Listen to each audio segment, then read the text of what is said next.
they're looking for other attacking options in order to deepen the hole that this club has put themselves in financially. Todd Bowley really looking for a absolute beast, and a name that has popped up more frequently than not is a certain Dusan Vlahovic from Juventus.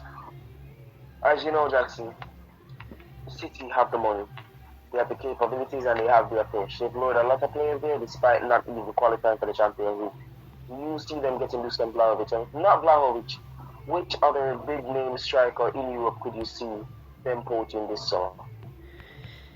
Well, Chelsea, after spending 600 million, are going to have to spend about 100 million on a striker, which is utterly ridiculous because they should have spent on a striker. I mean, they spent a lot on Enzo, but anyway.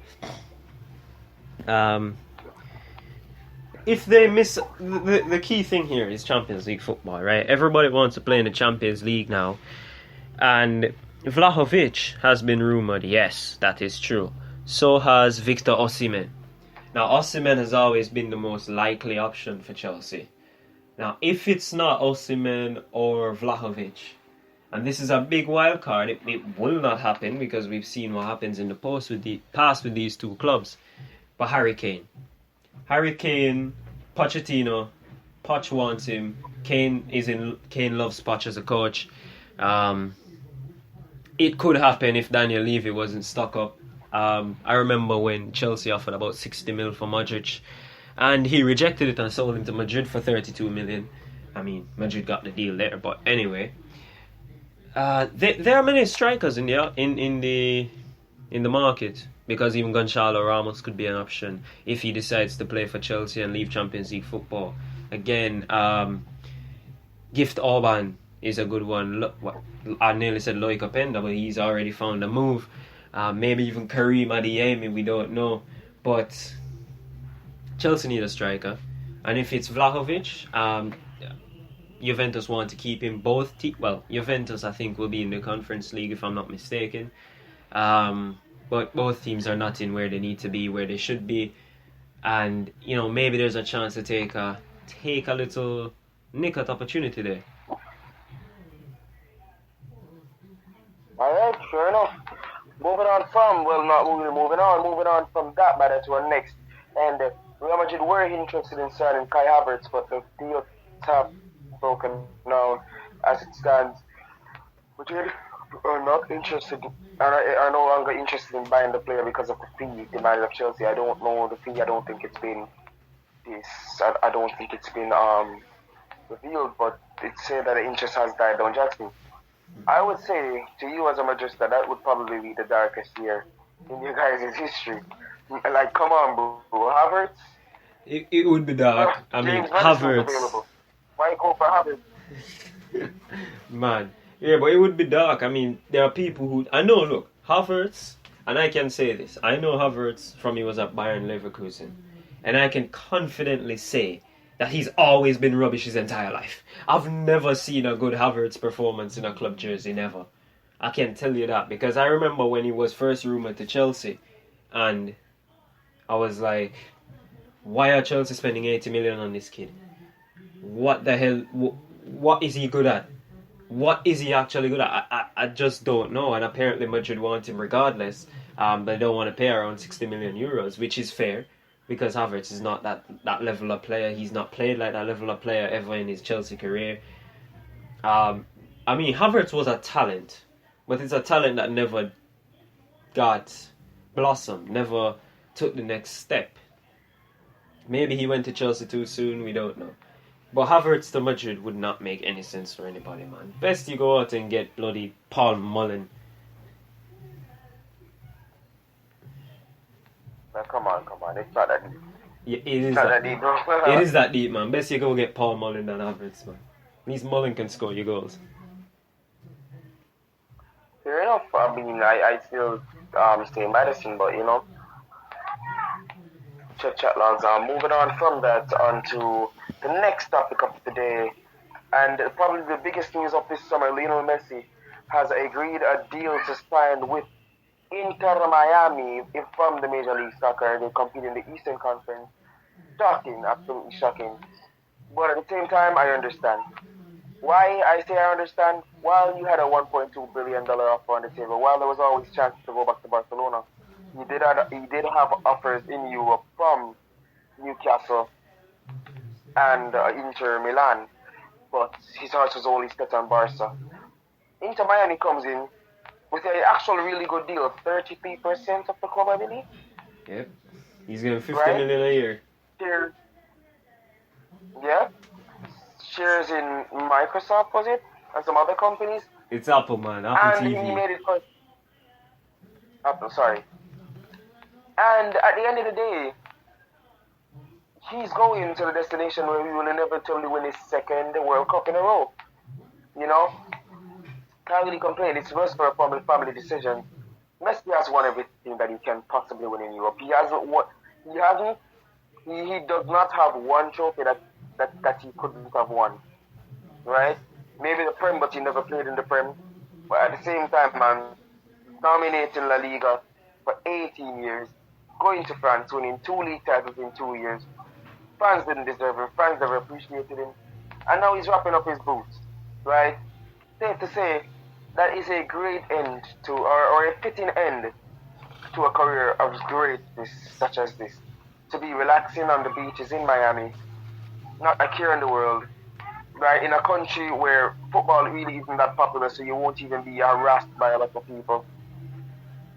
I don't see anything else here. Well, all I'm gonna say is Messi's not just gonna go there to sit on the beach in Miami or go to basketball games like Neymar. But the question remains, Sav. Do you think Lionel Messi can do it on a wet, rainy night in Texas? Do you think he can do it? Well, first of all, it never rains in Texas. That's a social misconception. It rains in the nights. And yeah, I think he could. I mean, come on, bro. Messi's been doing this against Ochoa. Messi's been doing this against world-class keepers like Buffon. Like, you know? But he's gonna go against the best goalkeeper in the world, and Andre Blake. What are you talking about? Nah, no chance. He can't score against Andre Blake. I mean, scrap those 2 goals against Jamaica. Those were against Amal Knight, right? Exactly. Of course, though, I think he's going to instantly become a game changer. We all know Inter Miami is 15th right now, lowest in the Eastern Conference, but I think that they can probably get a playoff position if they play the cards just right and if the manager just, tries and uses Messi to his strengths. Unlike Christopher Galtier, who is reportedly about to be sacked by PSG despite winning the league. I love my transitions. I'm absolutely amazing at that, just so you guys know. Don't know. I'd love the PSG job for a year. Yeah, but Galtier is about to be sacked. And I can't say he doesn't deserve it. It's been really weird. It's been a really poor season for PSG, considering. So Jackson, what do you make of this? Do you think it's deserved or not? Because I fully deserve Galtier deserved sack. Firstly, I don't know why they even signed Galtier as the manager. It was all rumored Zidane, and that's why Mbappe even stayed. And now it's Galtier. He came in. They won the league, of course, but that's not enough for PSG. You have to win the Champions League. Simple as that. If you fail Champions League, you're gonna get sacked. Galtier wasn't that big a manager. I think he was at Nice before he came to PSG. And, I mean, look at Nice. They've never broken into the top 4 in a one-horse race. So, I could take charge of PSG and we win the league. The thing is, I know I'm getting sacked because I'm not beating Real Madrid at the Bernabeu. I'm not beating City at the Etihad. I'm not even beating United at Old Trafford. But I'll take the money. I'll win the league for you. But they need more. They want more, and due to PSG's legacy, that's what's going to happen. He's going to get sacked for it, and it's deserved. I mean, it is. Healthy. Right. But yeah, moving on from that topic onto the next one, which stipulates that. So yeah, Saudi Arabia, man. Saudi Arabia wants to sign everyone, and they've done so in signing the Ballon d'Or winner. Last year, Ballon d'Or winner Benzema, Karim, 4 months prime Benzema. Jackson, They've also been targeted with Alexis Sanchez. They've been linked with N'Golo Kante, who is rumored to have already signed a deal, but no official confirmation yet, right? Jackson, do you think that Saudi will eventually become a big league, or do you think that this is just going to be fueling it to become a retirement league? It's probably, and it has two ways of going.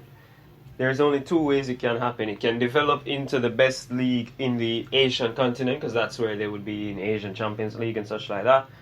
Or it could end up like the Chinese Super League, where people just go there for money and retire. For me, I think right now it's the latter based on the players they're signing. I mean, Wilfred Zaha got an offer of around 45 million a year to play there. Kante 100 million, Neymar 200 million. Like, bro, I don't know, but I think I'm dusting off my boots. I'm gonna go on a little trial for about 10 weeks and come back to you. But no, for real. The Saudi League, it can be good. I mean, they're going to have to develop young Saudi Arabian players to come through, and other, small nations like us from Jamaica, actually, and the Caribbean, and even from Indonesia, places like that. America, try and build your league that way with the diversity, and then you'll be able to attract the talents. Now, obviously, they don't have the UEFA Champions League, but maybe with a bit of negotiations, quote unquote, they could be in the Champions League, the Saudi Arabian League. Alright, we've heard the man talk. And moving on to the final topic of today, because we are running out of time. And it's that Harry Kane rejects Real Madrid. We only have 3 minutes, so I'll be really quick. Jackson, do you see Kane retiring with a legacy even greater than Haaland at this point in his career, despite doing so much? Second highest Premier League goal scorer. Do you think he does any well? And you can wrap up the show after your answer. Listen, man. Kane would probably... I can't really put him in any categories, actually, because every striker I could compare him with has a trophy.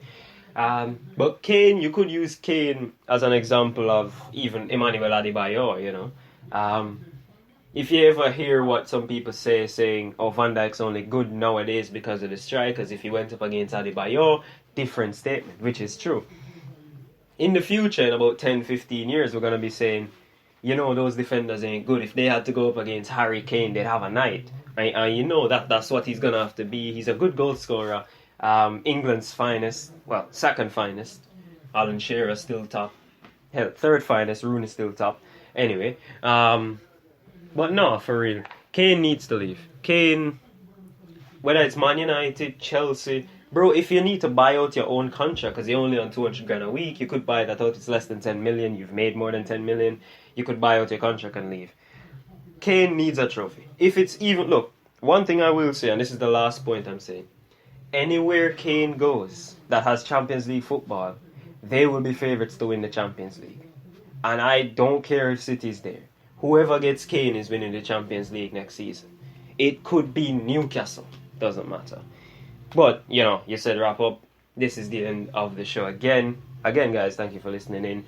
The face review will be done, of course. We did hit 200. Sav already knows what he needs to do and what he must do. Last bit of note, guys, watch the type of... Next show, guys. Yeah, next show. But, guys, watch the type of women you get involved with, right? I'm counting 3. So 3 footballers prominent so far who are being involved or being called out for certain things with women they've known for quote unquote all their lives. Just know who you're getting involved with. This is getting annoying.